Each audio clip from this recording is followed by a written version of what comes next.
happy, beautiful Friday. Thanks for tuning in to RadioFreeRhinecliff.org, and especially this show. Correct me if I'm Norm. I'm your host, Norm, and I'm thrilled to be here with the inimitable, I don't know. Claudia Anderson Cooley. Hi, Claudia. Hi. Thank you, Norm. Thank you for inviting me. Thanks for agreeing to come. I don't know why people keep saying yes, but I'm thrilled. It's well, I love the studio audience. They just here. It's amazing. I can't believe how many people. Thank you. Please, everybody, we asked you to hold your applause until the end. Way to go, Claudia. So we were talking before the show. You said you had a radio show yourself back in the day at Greenville University in Greenville, Illinois.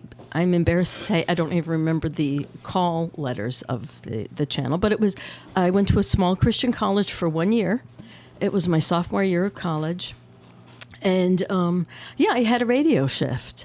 And I took advantage of everything I could. So back in the day, there was the cartridges you'd put in, and would conduct interviews with Tammy Faye Baker that were pre-recorded, and then I'd add my own questions. And so that's I had probably had it for about 4 or 5 months, and then I think I was replaced by someone who played things correctly. And what kinds of music did you play? Or was it mostly interview kind of? I did sort of the interview things, but I played music too. They had a whole slew of music.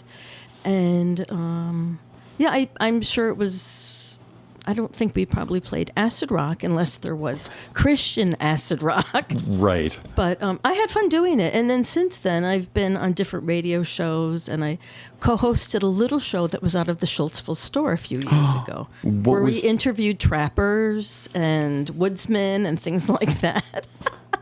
It was fun. I really enjoyed it. That sounds great. What was the name of that show? Probably live from the Schultzville store. And did they have, was it an internet radio thing or small? A little bit of both. Most people didn't hear it because it was that small. But, and this was pre-podcast, pre-all this kind of stuff. But it was a fun little show, and we did it right in the store, right when people were walking in. And sometimes we'd pull a guest over and You'd grab chat with them by the ear and say, come over here and talk. That's why I love this. I love Radio Free Rhinecliff, because it's just a great way to get to know people. Yeah, it's really nice. Well, back to the Christian college. You said you went there for a year, but sophomore year, so you transferred from somewhere else. Yeah, I went to a local community college the first year. Okay. And that was basically because my boyfriend was at home and I wanted to stay. And then the second year, he went off to another college, and I found this college that was nearby. And I did not end up marrying him, but... And this was a local community college, local to your hometown of Oak Lawn, Illinois, which is a suburb of Chicago. That's right, southwest suburb. And the boyfriend? Are you in touch with the boyfriend now? No, not at all. But it was fun. It was one of those Christian colleges where you sign a lifestyle statement, which is no drinking, swearing, fornicating. Fornicating. Thank you. That's one of my favorite words. Yes, and I just kind of recognized, even though, like I said, I kind of chose it because the proximity of where my boyfriend was, but I just thought this is an interesting experiment for me to live in this little community, this college community, where I would never be in that environment again. And it did take away, I walked away with realizing that without drinking and drugs, you could still have fun. It was a little bit more creative fun. And had you been drinking up until that drugging before? No, I was actually pretty much classically the good girl. Right. I was. The fear of something horrible happening was too severe for me. Okay, that's a good segue. I'm guessing you were raised Christian. Yes. And something horrible happening was eternal damnation. Or disappointing your parents, or disappointing the church, or... it was probably more about, just doing right and wrong. Right. I certainly am not perfect. Right. And then as you age, you realize no one's perfect, and to strive to be perfect is impossible. And you don't have to be Christian to have that belief that you want to be perfect, the way you look, the way you act. And so it's a little bit, I think I've always been grounded in reality in that way. At a young age, I had open heart surgery. Oh, wow. And so I think most adults, if you have childhood medical trauma, you gain an earlier understanding of don't sweat the small stuff. Right. Because if I was born 3 years later, I might not be here. So I was at the end of, well, now it's routine, the balloon catheter that they'd put in your heart. I was the last child of the experimental phase of that. So, like I said, I think if you, because I found other adults where we share the same scar, and you just learn not to take other things too serious when it's your friends and family. Wonderful lesson to learn on a deep level. Yeah, and how old were you at that point? I was just a baby, like a year and a half old. So it's just a congenital heart condition. Mm-hmm. I still, so many years later, when I had my children, Cameron and Roy, it was natural childbirth, but I had to have the cardiologist in there. So especially with Cameron, my firstborn. So are there still issues or just potential dangers? No, that was just a potential Gotcha. safety thing. But no, I'm fine now. But it's certainly, that was also back in the day where you didn't exercise, where now, like, I should be exercising and being active, but that was never part of my life, was like, oh, I'm going to go for a jog. Like, that would never occur to me. And now? No, it still never has occurred to me. Yeah, me neither. It just hasn't. I just think it's I like, wish. oh, yeah, I wish. I wish I had that gene to say, God, I'm going to go for a run. I mean, that never. I might say, I need to go to the refrigerator to see if the Snickers bar is frozen enough. Or thawed out enough, You got to get it just right, those Snicker bars. So you mentioned, never going to be perfect and not striving for perfection. What does that look like to you, or what did that look like to you? Well, I think there's, I can't say for certain now, but I think if you're growing up in a Christian family, and my parents weren't strict by any means. It's not like we couldn't do certain things. It's just you probably, like, I would go to parties where there was alcohol, and I went to a public high school. But I think there's this illusion that you have to be perfect when you're younger, and maybe some other religions feel that way, where it's just... like I said, you just try and live a sinless life. I think that's pretty impossible. Yeah, it is. So here's the question. When did you first sort of think, oh, I want to live a sinless life, or I should live a sinless life? And then when did you first say, oh, crap? Well, I never really thought I could live a sinless life. I mean, that's... I don't know. I think it's just through life. I think if you spend time, as you do, listening to people, asking questions. I love finding out about people because I think everybody has a story. Everybody has a story, whether it gets out or not. And I think you can learn something from everybody. Their life lessons. So for me, I think it was just living life and making choices that I felt comfortable with. So that's good. And now, I mean, what I know of you, you're pretty dedicated to service of your community. Yeah, I enjoy that. I'm fortunate that when I live in Clinton Corners, so involved in activities over there. And then with Rhinebeck, there's something special about Rhinebeck in the fact that you have a community that supports each other to such a degree.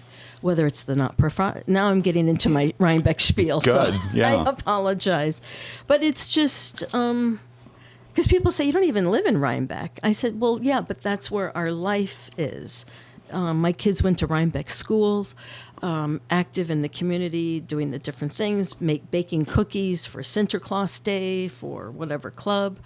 I just think it's important to keep that dialogue open and to just help grow the community. And how long have you been here? I think I've been here for 23 years. Okay. In this, where we live in Clinton Corners, and then before that, we lived in Pleasant Valley for a few years, and that's when I got married. I moved to that. Otherwise, then I was on the Upper West Side. Where did you meet Mr. Cooley? A friend of ours, a mutual friend of ours, had a birthday party, and it was on a rooftop. She had a nice apartment In New York City. in New York City, and I met him there, and I thought, gosh, he's a good-looking guy. And to this day, I think my husband's very good-looking. Uh-huh. And I met him, and we just kind of hit it off, and the rest, they say, is history. And did you guys ever have a modeling career? Yeah. An audience member sent in that question.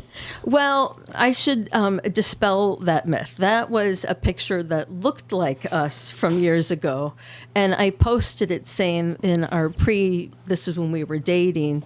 Yeah, so I have fun. But it was not actually? Not actually. But, enough people have said it. And it's a classic. It's almost like the Virginia Slims kind of ad, or what's the cigarette that's breaks or something like that, or broke. But it was a great looking picture. But it was like from the 70s, I think. Of somebody, not you and Mr. Cooley. No, but it like fine. I said, it's one of those things that started as a joke and became a truth. And so now when That's people great. talk about it, because there's been a few people that have brought that up to me, and I said, well, I'll go with it. Yeah. Now, Well, because my husband, I'll tell you how it started when we got our marriage certificate, and the woman who was taking the information down, she said occupation. Now, I just had kind of retired from my career in New York City, and I hadn't gotten another job yet when I moved up here. And I told Andy, I said, I'm going to write down supermodel. And so this is horrible. surely there's a box to check for that. So literally it says occupation, I wrote supermodel. Now this is the kicker. The woman looks at the box, reads it, and then she looks at me with this evil eye. She goes, this can't be true. She said that? Yes. Did you slap her? You pull a Will Smith on her? I should have. Yeah. I should have. But, she was pretty scary looking. But anyway, so that's like my That's husband hilarious. sometimes will refer to me as supermodel. He still thinks it's funny. And I sort of will. Like sometimes when I'm filling out a medical information form and they say occupation, I'll write supermodel. I can count to 10 when I give it back to the receptionist. I'll go 1, 2, 3, and sure enough, all of a sudden, three faces appear in the glass window, peering at the supermodel, and they're like, "Is that her?" See, when you wrote it down on the guest intake form That's for this right. show, I was That's like, oh, right. yeah, that makes sense. Supermodel, So I I have believed fun it with completely. it. Thank you. And you are kind of a jokester. I can be. I Can be, enjoy. really. I enjoy. Have you ever seen your Facebook page, for example? Yeah, I have fun with it. When I have that comment saying, Claudia, or people will stop me that I don't even really know that well. And they'll say, whenever I read your posts, it makes me smile. It makes me laugh. And I'm like, my work is done here. Quite often, I'm very amused by your posts. And I saw one on at the beginning of this month. What month are we in? We're in April here. The very first day of this month. Oh, and yes. It was, and I read this post and I thought, oh, wow. That's really interesting. Of course, Claudia would know about this. The town is thinking of getting rid of the traffic light and putting in a roundabout. And I'm like, I guess they need to get some of that Foster's parking lot and some of the grass from the Beekman. yeah. And then there's the real estate to do it. Everybody was a Monday morning engineer on that one instead of a Yeah, it was quarterback. planning Everyone planning had, it all out. yeah. Yeah, I was blown away about how viral it went and how people were very angry about it. And I just kind of thought it's so ridiculous that you might go, what the hell? And then, like, this can't be real. But the fact that I came up with a fake quote from Larry Vaughn, who, FYI, if you ever see the word Larry Vaughn in any of my posts, that's actually the mayor from Jaws, which I think is one of the best characters, the best villains ever. So... So I wrote New York State DOT supervisor Larry Vaughn says yada yada yada. And so you put it out there. It's a wonderful April Fool's joke. Yeah. It was extra dry. Mm-hmm. Yeah. And so, like, I didn't get it. But then I saw you, and you said, "Oh yeah, people are upset about this," including the mayor was. Well, they didn't know anything about it, and I honestly didn't think it would go that far. Truly, I didn't, to the point that I had to bring chocolates on Monday morning for the village clerks and whoever answered the phone and the emails and the angry texts. And the thing is for me, the most precious thing about Rhinebeck is so subtle. But I've always said our four corners in Rhinebeck are the most important corners. And that stoplight with all the hideous wires and things like that hanging down, because it gives us a natural center of town, the natural heartbeat. And those four corners with the crosswalks and everything is so important that, well, what if we were to take away the four corners, the square, and put a circle in it, right, and remove it, and like I said, I just thought it was funny, but I really didn't think that it would take off. But I bumped into Mayor Bassett like the next day, and he said, "Well, I have a good sense of humor, Claudia, and you should be happy with that." So, but they didn't know anything about it, and I didn't even think to let anybody know because I. But I will say I was quite proud of it, actually. Well, hats off to you. Thank In fact, you. We should have a toast. That's right. And as is the tradition here, and correct me if I'm wrong, Claudia has brought a cocktail for us to share on air. What'd you bring? I brought the ingredients for a Harvey Wallbanger. A Harvey Wallbanger is a throwback cocktail to the 70s. Yeah. I read someone wrote that if Sex and the City girls took place in the 70s, this would be their Cosmo. Nice. It's basically, you're supposed to use a highball glass, ice, vodka, and then orange juice. And then you do a float of Galliano. Now, what you ask is Galliano? This is the classic tall bottle that you see. Version of the classic. This is the travel version that I keep in my suitcase. Nice. Everybody I knew, in the 70s, every house we went to, they had a 4-foot tall bottle of that stuff. And so my parents drank it, and it was one of those drinks that always tasted very refreshing to me. And in fact, I introduced Andy to it on one vacation we were at, and that just is always like our signature summer drink is a Harvey Wallbanger. There's always been an issue about where it came from, where it started. There's not really a known start of it, except it just kind of appeared in the 70s. But I will make one for you. Okay, great. I can't wait to watch this. There's the Galliano, the short version, which is still 1.5 feet tall. Here's some ice. You can hear. And some gorgeous highball I brought enough glasses. for the studio audience. Oh, good, yeah. Yeah, did you hear that dog barking earlier who was pissed off? He was here protesting. That was the next guest. No, he was protesting the roundabout joke. Well, I did have a joke a couple years ago that I thought that I was happy about. And I was pleased because it was a few weeks later I saw an inquiry online on one of the Rhinebeck community forums. And the person wrote, "Is there any truth to the old cigar shop being a Walmart drone delivery service place?" Because I said, word on the street, Walmart's going to buy this property. Rhinebeck has the perfect delivery, where the houses are. So that was great to see all of my favorite Rhinebeckians saying, "What the hell? There's going to be a Walmart in Rhinebeck." But okay, so you got orange juice and vodka in the glasses. I'm gonna get my yep. Oh, here comes the vodka. Yeah, I should have put the vodka in first. I'm a little flustered here. All right. Well, it's been a long time since you've had a radio show. That's right. And It's a nice little Galliano, vodka a float container. of Galliano. Oh, I can't wait. I don't think I've ever had a Harvey Wallbanger.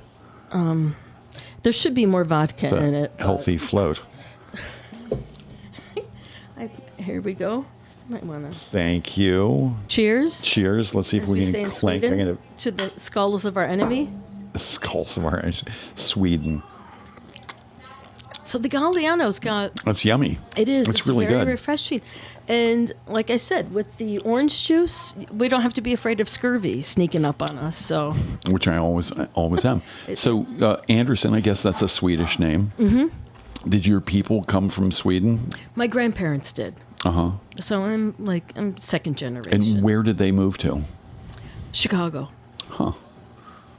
My grandparents, Magnusson, came from Sweden. They went straight to Minnesota. Yeah. Well, there was a comedian used to have a joke about how she's Swedish from Minnesota, and she always wanted to see the home country.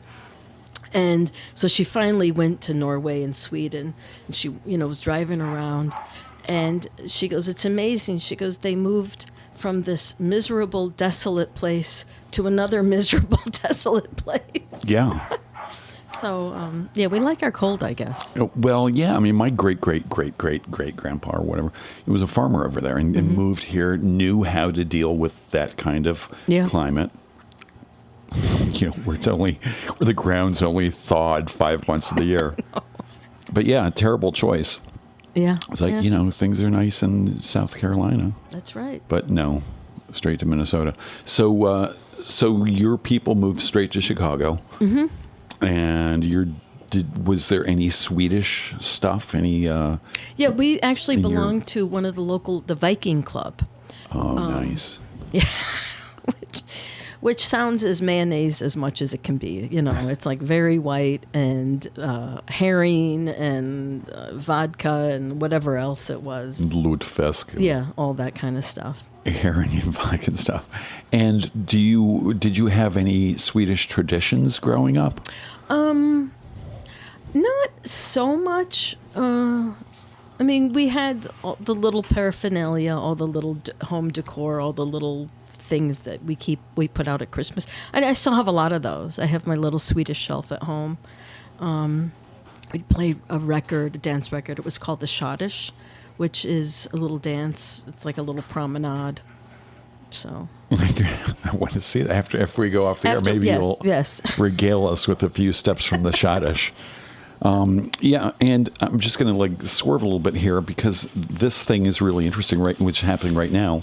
Of course, this is Easter Sunday, and this is the Friday before, and it's also Passover, Pesach, and it's also Ramadan. Oh, yes. And evidently that hardly ever happens, that these three holidays overlap.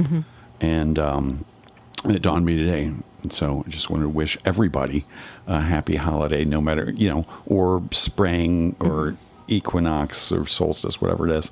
Happy holy days to everybody. And do you and Mr. Cooley still celebrate any of these holidays? Yeah, we'll go to church on Easter Sunday. That's it? Yeah. That's it. And when you grew up, did you go to church every Sunday? Yep, every Sunday. But that I'm from the Midwest.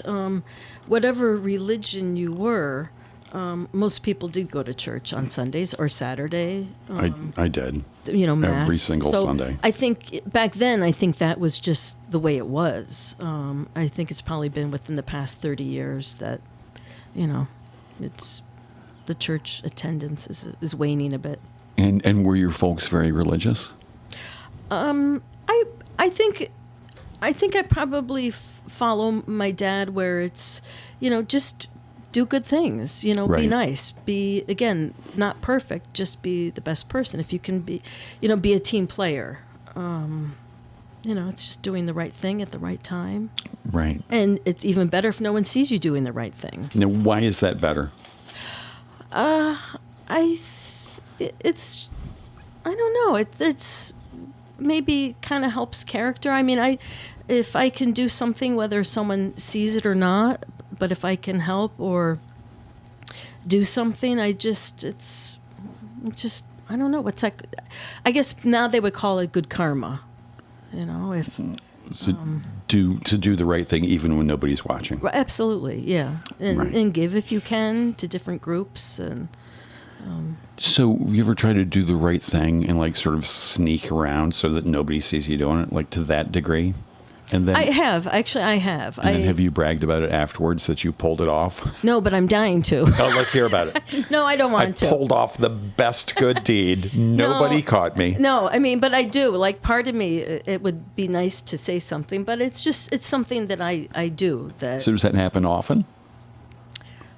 you itching for me to do something for you, Norm? I am. Could you loan me $20? Times are tough. Yeah, it could be something like that. Where Right. someone, needs help at a grocery store. Their card, and I'm like, well, how much is it? And I'm not a gazillionaire by any means, but or it could just be giving a gift to someone that I just drop off at their doorstep anonymously. And like I said, it's just those little things. But I will say there's times where I was like, I'd love to tell somebody what I did, but Did you it's okay. Did you tell Mr. Cooley? No, sometimes I don't even. I'll tell him, but not very often. Unless it's something that, if it's someone he knows, I'll say, oh, by the way, I did X, Y, Z. Right. It's funny. It seems It even feels weird, actually. I feel like I didn't say anything. even Because talking now I about it feel now. like Yeah. so scratch all that. well, all of my relatives, the generations above me in the Midwest, they would never toot their own horn. Yeah, But no. They would. They'd rather die. Yeah. My uncle Jim, for example, always said, I'd be like, "Wow, Jim." He was a golfer. I'd be like, "Oh, that's a great hole in one." He'd be like, "Not too shabby." It was never like thanks or oh yeah or Yeah. high fives. It was just not that way. Yeah. No, I would say that too. Like, you've been kind enough to invite me on this show, and as much as I love talking with people, I'm sure a lot of other people on the show, I'm much happier talking about other things than myself. I don't get nervous too often. Right. But I don't know if you can tell by my voice, but the idea of talking about myself, revealing things, is kind of earth-shattering for me. Well, but I can talk about other things till the cows come home. I got 3 pages of really personal notes that I got from the interwebs all about you. Well, let me ask you this. It's one of the things I've noticed lately. People who are helping out a lot often say that they feel just blessed to be able to help out. Yeah. And there's something about that seems so gorgeous. I talked about this. Well, like I said, I think everyone's got a story, and not all of them are pretty or Right. beautiful or lucky or fortunate. There's people battling things every day. Yeah. And again, it feels awkward, but even this is just a small thing. But say I'm in line at a grocery store someplace where I see a young mom who's just spent. She is tired, she's got a baby crying, and she's got a toddler. Oof. And like I said, this is just a small example, but for me to say, would you like me to hold your baby? I'm not going to do anything. I've got, and just to have that moment of eye contact with her saying, it will get better, even though I know probably it might not. Eventually the kid will be able to walk when on they their go own, to so. college. But no, but it's just those little things of being there in real time with Right. another human being, acknowledging that, yeah, you know what? It sucks right now, but it'll get better. Can I help you right now do anything? Do you want me to walk you out to the car and put the groceries in the car? It's an impulse. It's a reflex for so many people, and it's so beautiful when that happens and to see that happen. Now you mentioned a supermarket. You're working at Adams. I see you there often. Yeah, I worked there a couple of years ago, right when. What's it called? When COVID hit, and I thought, what would be a good thing? Well, let's go to a place where I have exposure with over 500 strangers. So I was working in the garden department with all the flowers. I thought, well, I'll be outside. This will be nice, and I enjoyed it. And then it was a seasonal thing. And then I was in Rhinebeck, just in the village, and Mike the general manager there said, "Hey, if you ever want to come back," I said, "Sure." So I am actually being a curbside shopper 2 days a week. Oh, and really? I just run around the store. I've been shopping in that store for 20 years. Right. And it's a seasonal thing, but So you get somebody's shopping list, yeah. and you go get everything. You check them out. Yeah, we'd go shopping, and it sounds funny because I know when people have seen me do it, I wonder, are they, poor Claudia, maybe we should start a GoFundMe account for her. What the hell is she doing? But I actually really enjoy it because most of what I do is I'm on the computer by myself in my kitchen, on the computer, just doing stuff, sending emails, making calls, or I'm schlepping around doing other things. And what happens is when I do that too long, I realize that my right arm develops great muscle because I'm opening the refrigerator door 57 times. So I eat a little bit more when I'm at home. And this is just, I'm running through the store. And I see everybody I know. Like I said, I see you once a week practically. Yeah.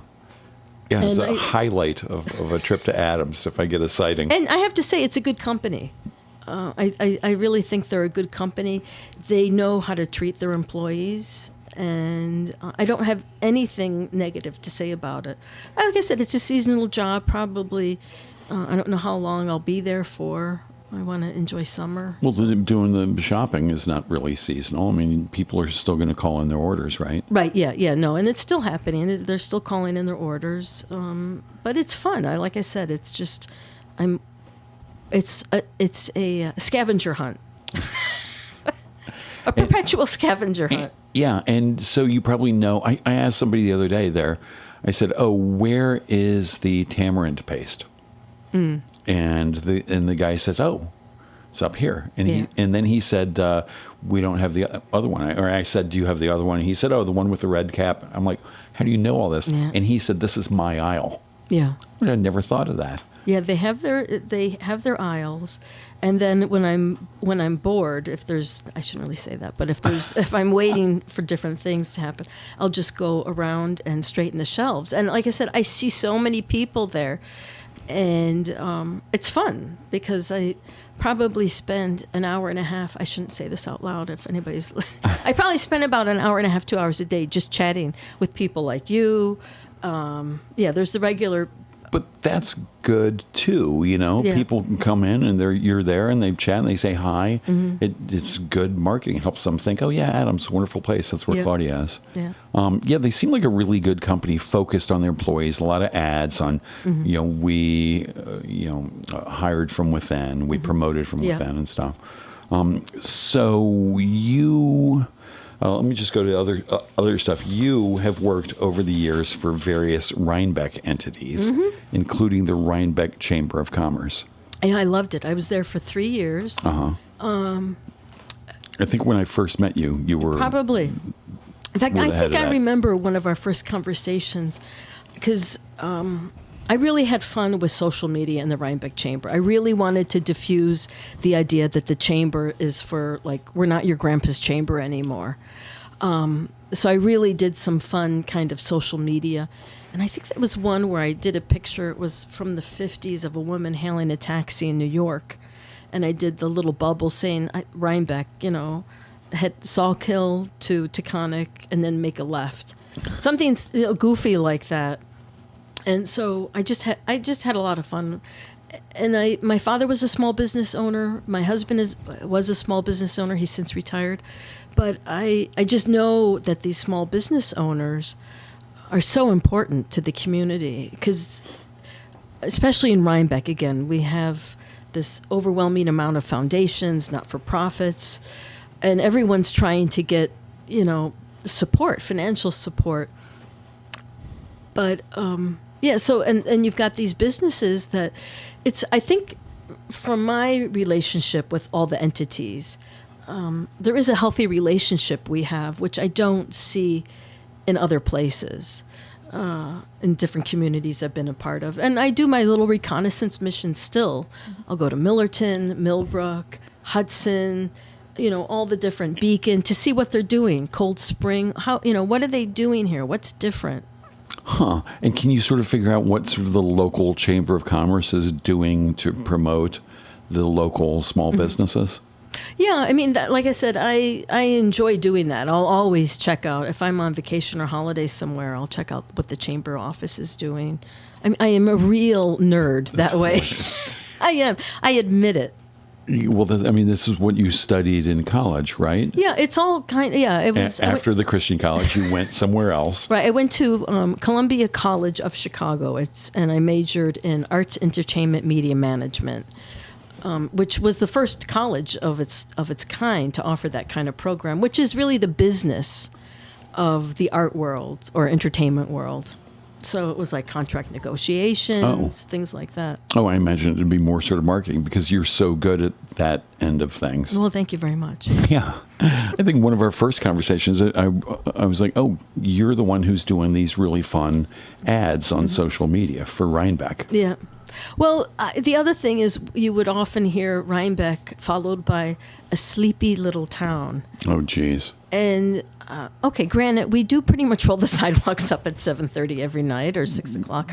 But I really made that kind of a mission. I want to replace sleepy with something else. Like I would say it's just the right amount of laid back. Or just where this is a place where you can come to unplug.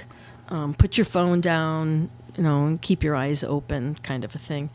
But it's. I've got some of the headlines, and I spent decades of my life as a headline writer. Mm-hmm. So I'm really tough on headlines. And I saw so many headlines of yours that were good, and I brought some of them here. Oh. One of winter Sundays in Rhinebeck: sleep until you're hungry, then eat until you're sleepy. Yeah. Love that. Living La Vida Local. I don't know if that's yours. Yep. Do more things that make you forget your phone. Yep. These are great headlines. One of them was a VW microbus subway train. Do you remember this? Yeah, I do. Yeah, a I do. really arresting visual. Everyone jump on the peace train. Peace, love, and shopping. And in 2018, Nama, stay in bed. Yeah, that's with the cat. I remember that. There was a cat under covers. Yeah, I just love to experiment. But they're great headlines. Not everybody writes great headlines. Yeah, and I think that's the quality of Rhinebeck is what I try and put out there, is we're not just this cute little historic town. There is a real, genuine vibe about it. And what I try and do, I feel like it's a little bit of Burt Bacharach, Hell David, because I have to give a hat tip to Jeremy Monaco, a Rhinebeck bagel. And I asked his permission, can I use your pictures and use my words? So he has done, like, one of my most favorite images is he did this great drone shot of Burger Hill, and I just wrote the first verse of Green Acres. Green Acres is the place for me. And so there is that moment. I have fun with it. Like, I work with Enjoy Rhinebeck now. And we'll do some of the images and things like that. And what is Enjoy Rhinebeck? Oh, Enjoy Rhinebeck is basically an advertising co-op of businesses that are kind of directly affected by the tourism market. So you've got retail shops, restaurants, lodging, and experiences. You have to have a brick and mortar, and it's got to be something that people would be interested. Like old Rhinebeck Aerodrome for an experience, Breathe, Pilates, that's an experience, Merbeau, the Baker House for lodging, and of course restaurants. And so they all pay the same amount of money for a membership, and all we do is promote them. And then along the Instagram feed is primarily run by one person, and that's all she does is the Instagram feed. Who is that? That's Marie Amy, and she's been doing this for quite a few years. She's very good at what she does. And then I will interject. I'll do the stories and Facebook posts and Facebook, and then I just have got like our finger in a lot of little social media streams. So I like TikTok, Pinterest, all these different things. But Enjoy Rhinebeck has like 14,000 followers or something. Mm-hmm. Yeah. That's really amazing. Yeah, it is good. Yeah, it's nice, and it grows by about 100 like every month or so. So it's just, but again, it's no matter where you go in this area, it's one of the few places, like if I'm in the city, and I was kind of getting bummed. I was in Barney's shoe department, and I thought, I can't afford any of these things. And I was with a friend, and we're like, and you're with people, these women that like their biggest decision is, do I want to go with the $1,200, Right? And I'm in there, and we're talking, and I said, the wonderful thing is, if we were to say we're from Rhinebeck, every one of these people would have a smile on their face saying, oh, I want to go there. Or, oh, I've been there. What a great place. So, like, we live in this wonderful area. And it really is. So delightful. Yeah, and I often say Monday through Friday, 9 to 5, it is Mayberry RFD. Yeah. Because you'll see the same people walking, the older couple walking their dog, or whoever it is, or the store owners. And it's just a marathon of waving to people like you and I when I see you, across the street, shouting at each other, how's it going? How was your weekend? It's just a beautiful moment. And it's that, but again, what we try and get across through Enjoy Rhinebeck with some of the posts that I put up is you need to participate in the process. You need to get involved. So occasionally I'll do posts highlighting Rhinebeck Science Foundation, the Winnicky, all these different groups that you can participate in. It doesn't matter if you've got years of experience or you've never lifted a bale of hay. Winnicky could use your help on Burger Hill. Right. And your quality of life is going to be so much better if you can be a part of the process. And I think that's where Rhinebeck excels. We have so many groups.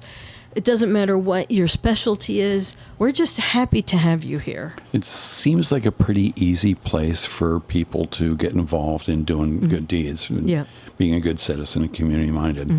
This is one of the things I've really grown to love about living here, is being a part of the community. So Rhinebeck Chamber, that's where you were, and then Enjoy Rhinebeck. What is the Rhinebeck Guide? Another huge social media page. Yeah, that's just me doing Rhinebeck that's just stuff. you. It's just me.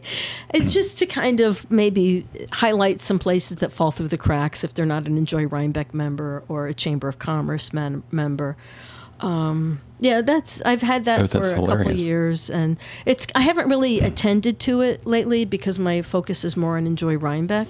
Right. And Now you posted years ago on the Rhinebeck Guide about the William G. Pomeroy Foundation. That's right. Which provides grants to create historical markers for nonprofits or communities. And I saw that. I'm like, oh, wow, we should do one on the violence. And it happened. And congratulations. Well, and thank you for cluing me into that. Yeah, no, it was great. And how exciting is it? And by the way, Duchess Tourism, Historical Society, was posting a couple photos of yours. I saw that. And they were wondering, what are these things? What are these things? What goofballs doing this? Yeah, it's great. Somebody tagged me on that. Yeah. So, which is always a nice act of social media kindness. All right. I've got other questions here. I called you a rapscallion on one of these things, I think, on the Facebook post about this. And I looked it up. You know what it is? It's such a good word. I've heard it, but I don't think I've ever looked at the dictionary. I said that, and then I thought, I better look it up. It's just a mischievous person. Yeah, I could which is that, perfect. Yeah. I remember when the pandemic hit, you posted this thing on Facebook about where you're standing out in your yard. You said, I just want to make a warning to people. Some guy in a pickup truck just drove by, and, I'm just shocked. He said, and it was during when people were hoarding toilet paper. It was hard to get. And he said, listen, show me your boobs and I'll give you a roll of toilet paper. You're like, I'm aghast that people are doing that. I'll call the cops. I just wanted to warn people. And then the camera pulls back and there you are holding a roll of toilet paper. Yeah, that was funny. So hilarious. I actually, saw it done and I thought it was funny. Someone was talking about it was like a bottle of liquor was the original version. And I thought, well, I'll just do my own little take on it. And you don't see my face at all. I'm just doing the voiceover of the street, and my daughter posted it on TikTok, And it got over like 500,000 likes. Oh my God. Should have shown my face. No. You didn't? No, I thought in the end, No, it was your I face didn't. and the I roll think, of toilet well, paper. the dear lovely Leslie Heel stopped by and took a picture of me, and I positioned the 2 rolls of toilet paper provocatively, I might add. And so that was an image that was put out there. But yeah, you can't take yourself too serious. No. And then when I do take myself too serious, people always say, Claudia, what's wrong? And I said, that's just me thinking. But I don't think that often because I don't have that concerned look on my face very people often. don't say that too often. Yeah, well, it's nice. You bring a lot of humor and levity to all of this stuff. And in terms of like sort of marketing Rhinebeck, that's great for the brand. Mm-hmm. Yeah. Of Well, Rhinebeck. yeah, it's I think it's okay to have a little cheekiness in, like I said, because sometimes things I've posted have been a little tongue in cheek, and other things have been a little snippy and snappy, but it's all in good fun. And if you get it, you get it. And if you don't, you're going to be one of the people Yeah, I didn't get the writing a roundabout thing. posting, something negative. But for the most part, everybody is. I think, like I said, helping create. Rhinebeck has been on a lot of maps already. Yeah. You hear that? Oh well, the Chelsea's wedding put Rhinebeck on the map, or this put Rhinebeck. There's a lot of maps out there, and there's still more to put the Rhinebeck face on. And again, through Enjoy Rhinebeck, it's just promoting our small business, how important our small businesses and not-for-profits are to this community. The stronger that base is, the better and stronger Rhinebeck in general will be, because it's the businesses that help support the not-for-profits. Yeah, all the time. Mm-hmm. It's incredible. Every Yeah. business, like, hey, can you donate $100? And they're like, yeah, sure. Mm-hmm. So recently, there was a thing, Bartender Wars. Yes. And was that from Enjoy Rhinebeck or the Chamber? That was or? the Chamber. I started that when I was at the Chamber. Okay. And that was, it was just, we would always have these kind of more expensive events, which is usual. And I said, why don't we do something that's about $30 to get average people there? And I really pushed it outside of Rhinebeck. It doesn't sound like it's very far, but we got a lot of people in from Poughkeepsie who'd never been here before, really spent any time, from Kingston. And to me, the sign of a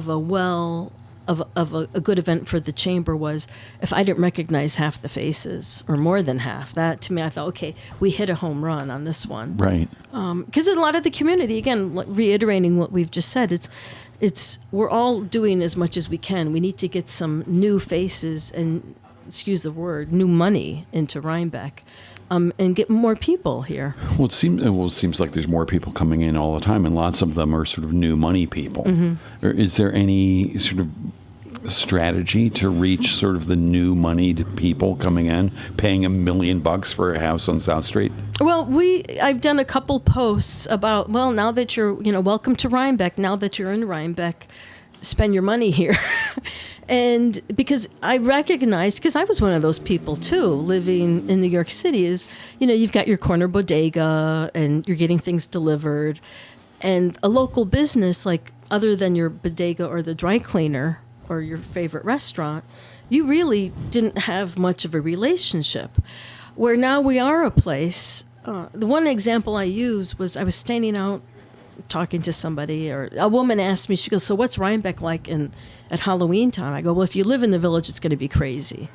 And she goes, oh, okay. And right there in front of me, she orders from Amazon bags of Halloween candy. Oh. And I was in shock, and I thought, God bless her. I didn't, she's getting it done.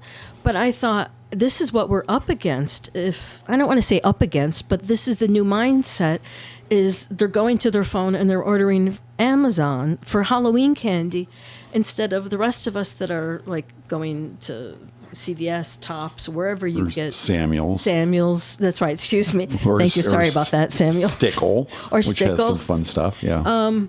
But and that was an eye opener for me, because that was like the dog hearing a high pitched whistle sound for me. Like, oh wow! Oh. And this is before COVID. This was just part of like the pre-COVID crowd. But that's why I thought, how do you get to these people that are so used to ordering everything online. I think it's a continuing, I don't want to say issue, but it's trying to get to them. And then on the flip side, I had a gentleman who always ordered his Christmas gifts or Hanukkah gifts from online or something. And then this was when I was at the chamber, and he went to a couple chamber events, so he got to meet the store owners. And that particular season, he did all his shopping local. And he made a point of stopping me afterwards saying, Claudia, he goes, I shopped local. I went into every store. I knew all the store owners. And he goes, this was the best experience ever, because they knew him, they recognized him, and I like I said, I'm a nerd, so I wipe that little proud tear away, thinking, okay, we have a believer now, because it does change things when you know the people behind the counter. So yeah, it's nice, and I think we're getting there. And so, I mean, your stuff is sort of broadcast. I mean, social media. Yeah. You're not sending stuff to the people who just moved into number 6.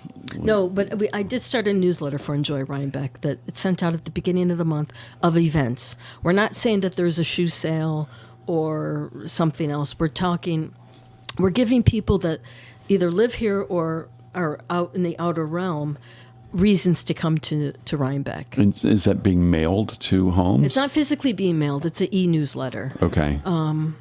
And so I try and include things that, like whether it's the Godfather viewing at Upstate. It could be in May, and I'm happy to say in May, all these galas are starting up again. The Rhinebeck Science Foundation, May 7th. The Aerodrome, I think, is in later May, like May 26th. I don't know the date in particular. So we're kind of returning back to some sort of normalcy with events. But yeah, and that's what the newsletter kind of highlights, events. They're doing a scavenger hunt maybe at Mills Mansion, gardening days at Wilderstein. So it's just, again, equipping them with more information and knowledge about what they can do in Rhinebeck. It's just amazing. Thank you for doing all of that. Yeah, no, it's fun. And doing it all in such a fun way. It's nice to see your posts. I'm not sure I've seen the newsletter, but I'll look forward to seeing it. Well, I'll sign you up for it. Yeah, please, thanks. Yeah. Okay, other stuff. Wordle. I see you posting Wordle stuff from time to time. Did you ever get it in one?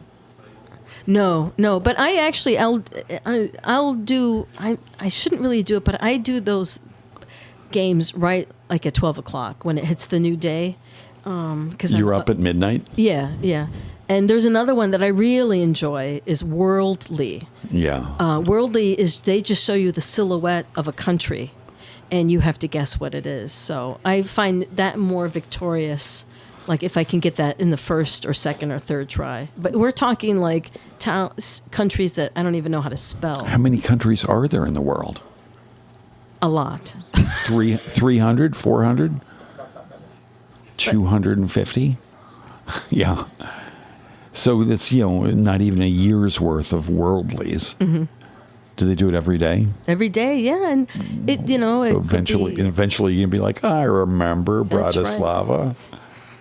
I've been there.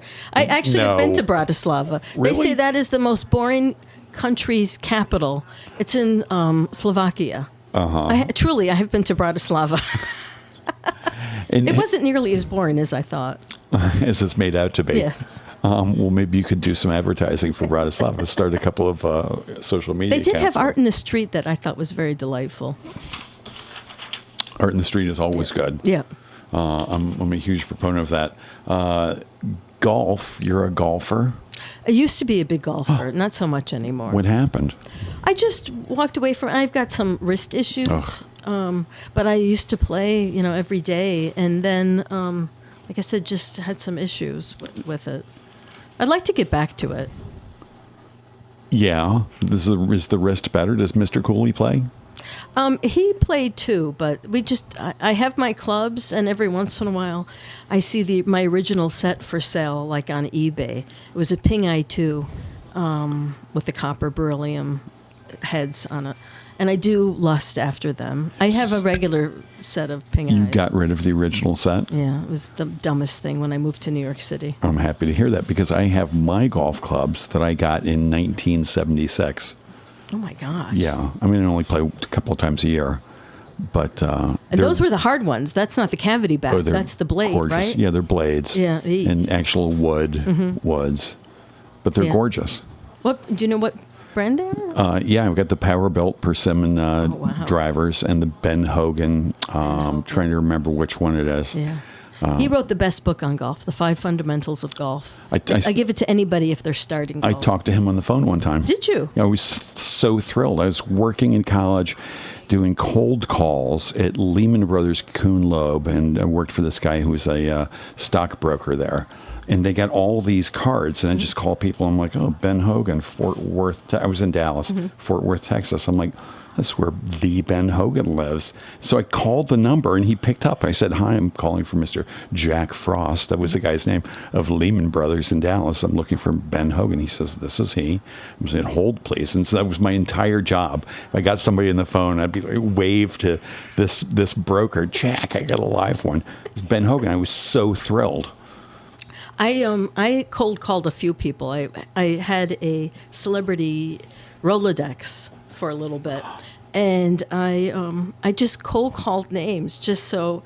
And I haven't, I think I would have thought I would have used this more often, but like there would be Rex Reed, if you remember him from years ago. I had his number. I called him. Woody Allen. Hi, is Steve there?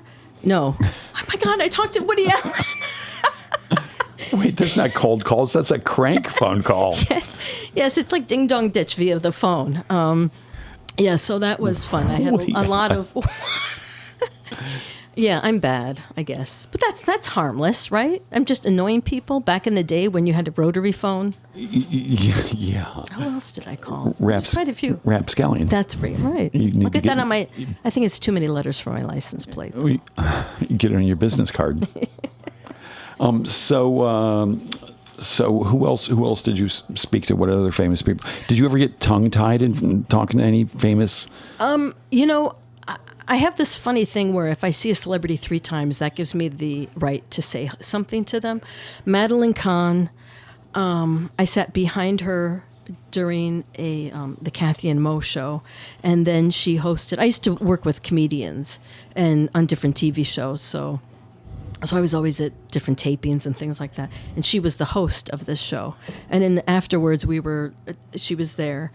And I regret to this day not saying something because in my mind I have this, if I see you 3 times, then I can say something. But Madeline Kahn, I was just like in awe of, and I couldn't say anything. And I think even if I did try and talk to her, I would have been like humana. Yeah. I just think was a genius and was taken far too soon. Yeah. She was amazing. Yeah. I was surprised. I saw Jodie Foster. It was a New York Women in Film event, and Jodie Foster we're about the same height, which I was surprised. I thought she was a little taller. Of course, I'm very short for my weight, so me too.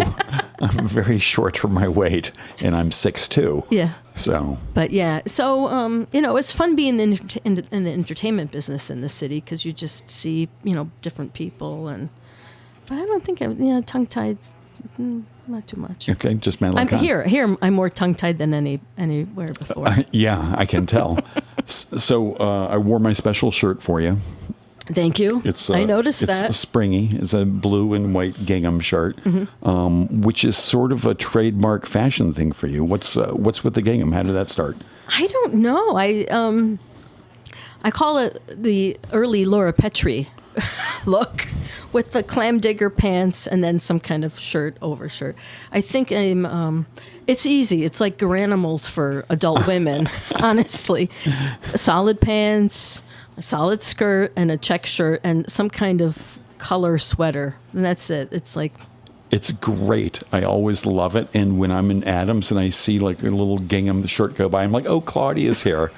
I do. It's funny how many people compliment me on, especially my red check shirt. It's just. I love it. You're a snappy dresser. Thank you very much. Yeah.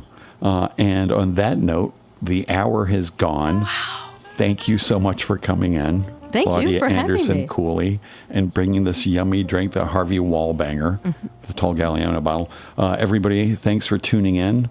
Happy holy days for everybody, and have a great Friday. Good night.